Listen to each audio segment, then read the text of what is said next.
Welcome to my first and what I hope to be an ongoing series of game dev videos. Today, I'm diving into some bug fixes for one of my current projects, a Contra-style action platformer.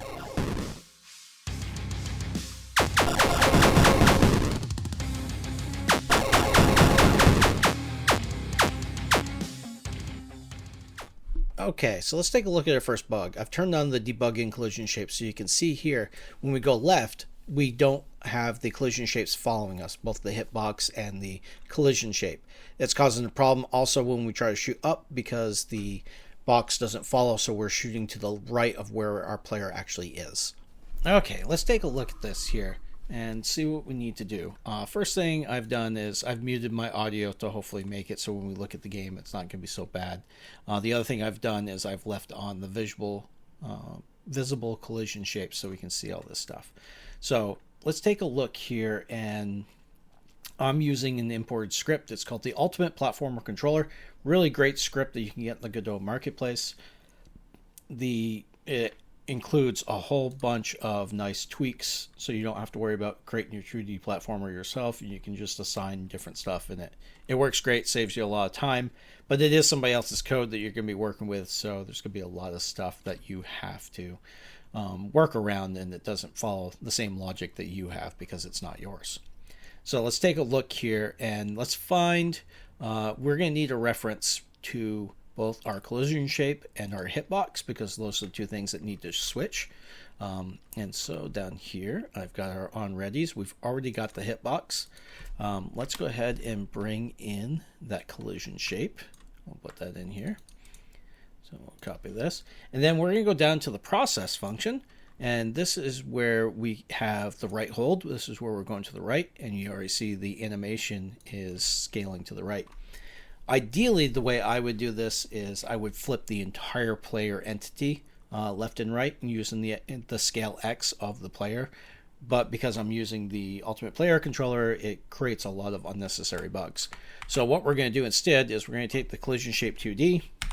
We're going to take the position of it, position X, and we're going to flip. We're going to put it to the right.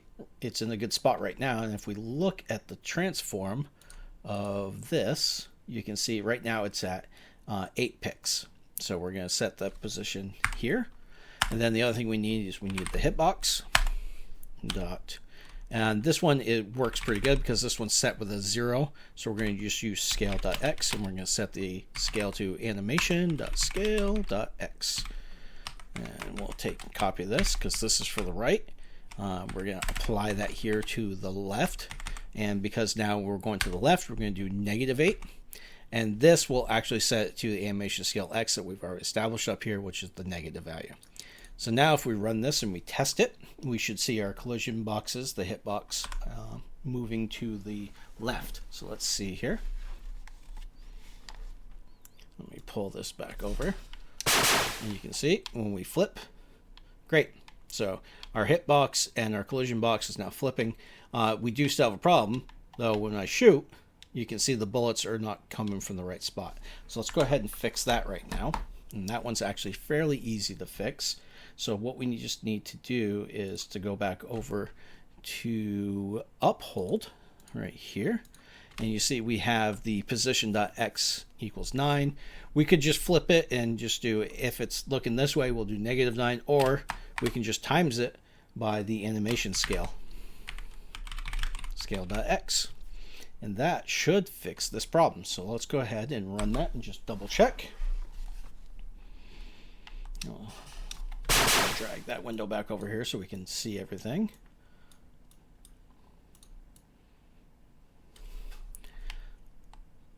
It's in the correct spot there and the correct spot there.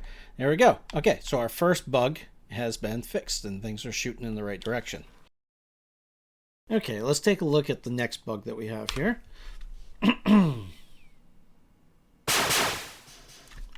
Okay, so the next bug that we have is, let me just clear these out here and we'll quickly show you. So when we try to jump up to a platform, you'll see, even though we're clearly above the platform, we're not on it. And it causes some problems trying to jump up to where we're supposed to be. And let me just turn on our debugging shapes so then you can actually see what's happening here.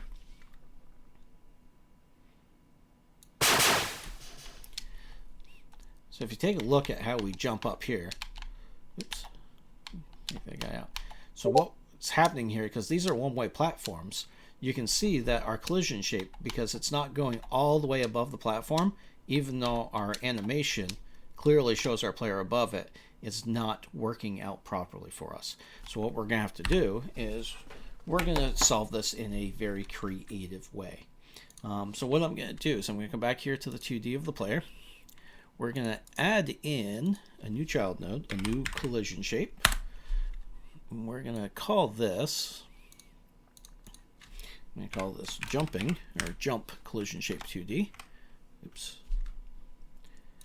Fat fingered the end key there.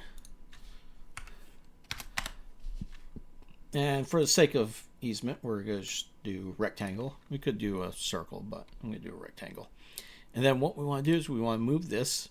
Let's take a look, and let's look at the animation of the player. So let's see. Here we go. Jumping. Let's see there. And then let's move this around to try to get this right about. That looks good right there. Okay. And then let's just stop the animation so it doesn't mess with us here. And then we're going to turn this off by default, disabled. And so the concept of what we're going to do is normally it's going to just be on this big collision shape, and we're just going to go around the level and interact with things along those that lines. So when this big rectangle here is above a platform, it'll be there. But when we jump, we're going to disable that square, and we're going to turn on this square. So let's go back over to our code, and let's see how we're going to do this. So let's think here. So first we're going to need we're going to try to get a reference to our collision shape. So if we go back up here where we defined all of these, so we have the collision shape, so we've already got that. But what we need now is we need a reference here to the jump shape. Okay, so we got our jump collision shape here. Okay, and then we need to let's go down to, let's see, where, if we go down to jump count and process, let's go here, process, if run, if velocity, if latch, player position, info, there's jump down, crouching, rolling, jump, here we go.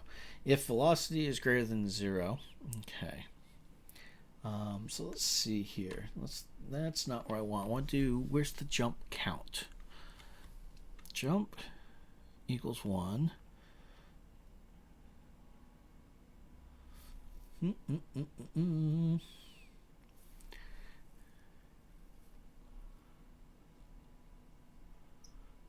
That's fine. And you know what? Let's search for it here. Jump count. I'm looking for, let's see here, put my notes.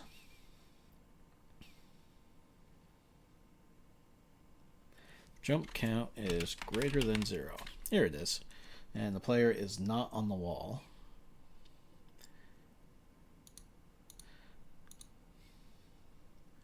Jump count plus, that's not the one I'm looking for. One more. Here we go. There it is. Function jump.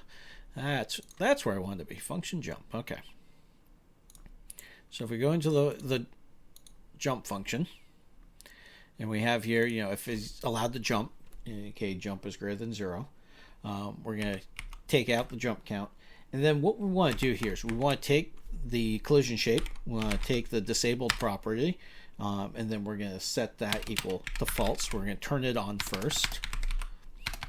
If I can spell, maybe we will. And then what we're going to do is we're going to disable this one. Disabled equals true. If we did this in the other order, we would turn it off and then probably fall through the platform before the jump would actually take place. So we want to make sure that we disable, or we enable the jump shape first and then disable the collision shape. So then, you know, this is going to help us there. But what we also need to do is when we land, we need to swap it back around. So let's see. So what do we want to do for landing? Let's think about that. So how about if we go back to the top of the process here, and right up here, after we see if he's alive or not, let's add in a if statement here. Let's do if is on floor. Oops, is on floor.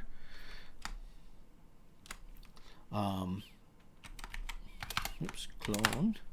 And then let's do the collision shape 2D. So LIS.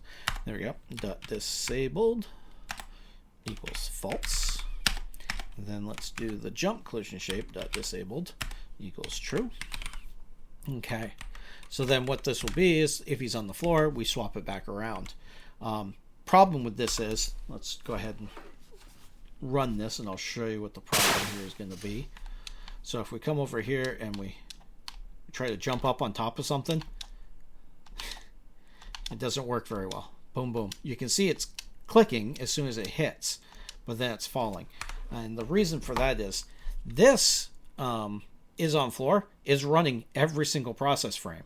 So even if we're standing on the floor, it's trying to do this. So let's only run it if he's jumping. So let's say if jump collision 2D dot disabled, and then I put the exclamation in front of it to say if it's not disabled, then we can run this. What did I do wrong? Oh, I forgot the word and.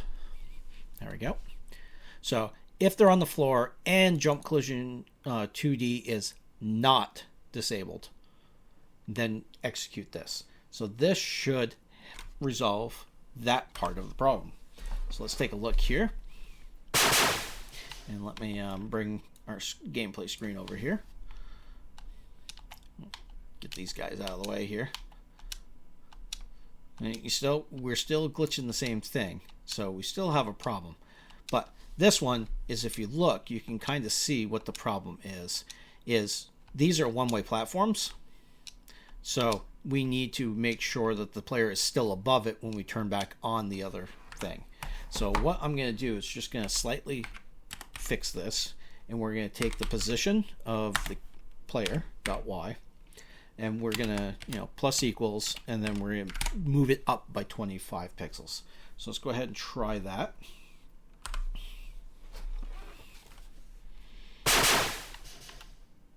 I'll move this back over here. Okay, and boom.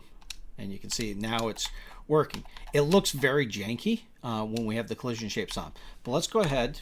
We're going to go turn off the collision shapes, because what it looks like under the hood doesn't matter as long as it looks good while we're actually playing.